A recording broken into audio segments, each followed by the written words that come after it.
नमस्कार दोस्तों, स्वागत है आपका लर्न विद वेबक्यूब में। आज के इस वीडियो में हम बात करने वाले हैं मल्टीपल सॉर्टिंग की। सबसे पहले हम जान लेते हैं सॉर्टिंग होता क्या है। मान लीजिए ये पूरा डेटा आपके पास है। जैसे मेरे पास एक डेटा है और जो काफ़ी लंबा डेटा है, 3000 से अबव ये डेटा है और आपको कहा जाता है कि ये सारा डेटा है ना हमें अल्फ़ाबेटिकली सॉर्ट करना है। ये पर्सन के हिसाब से हो सकता है, कंट्री के हिसाब से हो सकता है, प्रोडक्ट के हिसाब से कैसे भी हो सकता है। लेकिन अभी तक जो आप सॉर्ट करते आए हो ना, उसमें क्या होता है, सिर्फ हम एक ही कॉलम से इसको सॉर्ट कर सकते हैं, ठीक है। लेकिन हम बात कर रहे हैं आज मल्टीपल सॉर्टिंग की।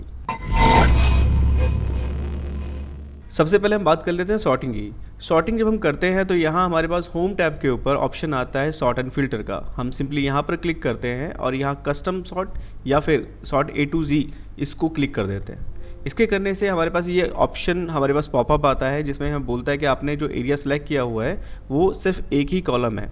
अगर वो इसे एक्सपैंड के लिए हमसे बोलता है, अगर हम इसको स्पैंड नहीं करते हैं तो क्या हो जाएगा, हमारा पूरा डेटा ना ख़राब हो जाएगा। सिर्फ ये वाला जो कॉलम है हमारा ये सॉर्ट होगा और उसके करने से होगा कि ये कि हमारा पूरा डेटा ख़राब हो जाएगा। तो इसलिए हमें एक्सपैंड पे क्लिक रखना है और इसको सॉर्ट कर देना है। ऐसे करने से क्या हो गया, देखो अभी सारा जो डेटा है हमारा अल्फ़ाबेटिकली सॉर्ट हो चुका है, ठीक है। ये तो आपने किया ही होगा। लेकिन अभी हम बात कर रहे हैं कि मल्टीपल सॉर्टिंग की, तो उस केस में हमें कैसे कर सकते हैं वो आज अब सीखने वाले हैं। तो हम यहाँ पर क्या करेंगे, अपने डेटा को सबसे पहले कंट्रोल A की मदद से सारा सेलेक्ट कर लेंगे। इसके बाद जाएंगे हम डेटा टैब के ऊपर और यहाँ हमारे पास ऑप्शन आएगा सॉर्ट का, इस पर क्लिक करेंगे। इसके करने के बाद में हमारे पास यहाँ पर ऑप्शन है सॉर्ट बाय सेल्स पर्सन, जो हमने जस्ट अभी किया था। यहाँ पर सॉर्ट ऑन को सेल वैल्यू रखेंगे और ऑर्डर में A to Z रख कर उसे ओके कर देंगे, जिससे हमारा जो डेटा है वो सेल्स पर्सन के हिसाब से सॉर्ट हो जाएगा।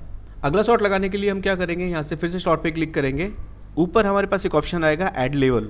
अभी हम इसमें क्या कर रहे हैं, एक और लेबल ऐड कर रहे हैं, ठीक है।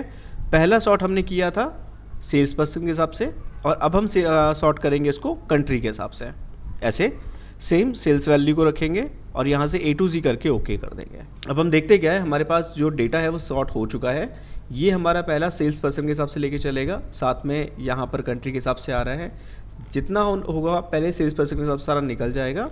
उसके बाद में अब देखिए यहाँ से ना हमारे पास में ये बादशाह खान के बाद में यहाँ से देवेंद्र चड्ढा ये नाम है, यहाँ से शुरू हो रहा है। तो फिर से अगेन ये बांग्लादेश से शुरू कर दिया इसने, फिर से इंडिया आ गया यहाँ से।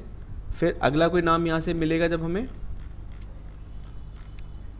तो यहाँ से हम उसको देख पाएंगे, बहुत इजीली देख पा रहे हैं। देखिए यहाँ पर तीसरा नाम हमारे पास आ गया गजेंद्र गोल्डी और यहाँ हमारा फिर से बांग्लादेश हो गया। तो इस तरह से हम मल्टीपल सॉर्टिंग कर सकते हैं। बहुत ज़रूरी चीज़ में से एक होती है। कई बार जब हमारे पास डेटा बहुत बड़ा होता है और उसको हमें अच्छे से देखना होता है, डिफाइन करना होता है, उस केस में हम मल्टीपल सॉर्टिंग को यूज़ करते हैं। आई होप आपको आज का वीडियो समझ में आया होगा और अगर कोई इसमें कोई कन्फ्यूज़न है या कोई डाउट है तो आप कमेंट करके पूछ सकते हैं। मिलते हैं अगले वीडियो में, तब तक के लिए सायोनारा।